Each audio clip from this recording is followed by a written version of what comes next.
Islam started here in the Arabian Peninsula over 1400 years ago. Today, that's a population of 78 million people. That sounds like a lot of Muslims, but if we go 7,500 kilometers across the Indian Ocean to this tiny little archipelago called Indonesia, the Muslim population is far greater than just 78 million people. It's actually more than double that. In fact, right now, Indonesia has a Muslim population of over 200 million Muslims. To put that into perspective, that's larger than Saudi Arabia, Yemen, Oman, Syria, Jordan, Iraq, and Egypt combined. Right now, the island of Indonesia holds the largest population of Muslims, more than any other country in the world. So, how did this happen?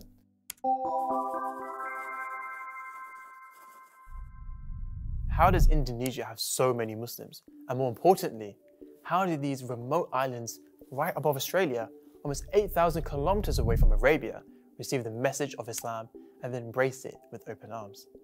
Well, let's find out. One thing to keep in mind is that historians and archaeologists have no agreed upon explanation for the spread of Islam in Indonesia and the rest of Southeast Asia. So, there was never one reason for the conversion of Indonesia to Islam. Okay, now we got that out of the way, let me tell you something interesting. The Muslims never conquered Indonesia.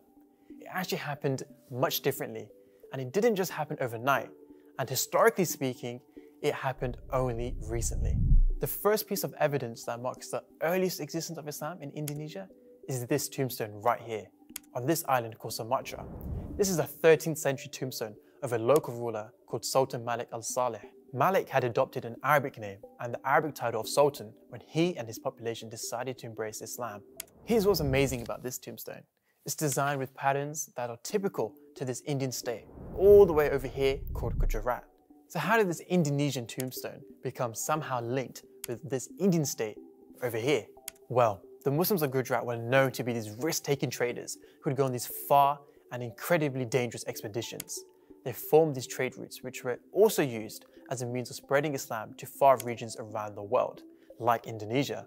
And so, the whole Muslim world now had access to Indonesia and trade relationships formed. This brought migration from various Muslim countries. But it wasn't just trade that brought Islam to Indonesia. Like for instance, there was this guy, Zheng He, a Muslim Chinese admiral who sailed with these massive fleet of gigantic mega ships. During the 15th century, he would go on these epic voyages all across the Indian Ocean to form diplomatic ties and trade partnerships with other countries. He would take nearly 30,000 men on his 317 ships to more than 35 countries, presenting China and all of its treasures to the world. His story is actually quite amazing, but that's a story for another time. Anyway, as Zheng He traveled with his football stadium-sized fleet, he would make a series of stops across the world like Sumatra and Java in Indonesia. And so he made a huge impression on the native Indonesians and is often credited for spreading Islam in Indonesia. Okay, so Islam spread to Indonesia, but how's that different to any other country? Trade can only do so much to help spread Islam.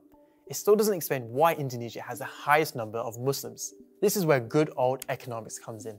The Indonesians lived on these tiny remote islands that weren't really good for cultivating food and produce, and so they paid tribute to their Hindu and Buddhist neighbors on the mainland for precious goods like rice. But the Indonesians didn't want to pay the Hindu and Buddhist rulers anymore, and so they looked to their Muslim friends in the Middle East and Africa.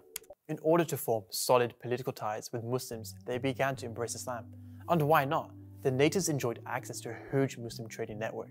This gave them Muslim allies, trading opportunities, and a unique prestigious position within the region. And so, island after island, king after king, the Indonesians embraced Islam by the droves. The conversion rate was insane, as mosques were being erected and the adhan was being called all across the islands. So did the Indonesians embrace Islam to enjoy all these wonderful perks and benefits? Well, no, not really. Indonesia didn't just passively embrace a new religion for materialistic reasons. Instead, they opened their arms to Islam and let its teachings influence their culture, language, food, and even martial arts. This is why Indonesia has the most amount of Muslims than any other country in the world, because they found something beautiful in the message of Islam and were honored by it.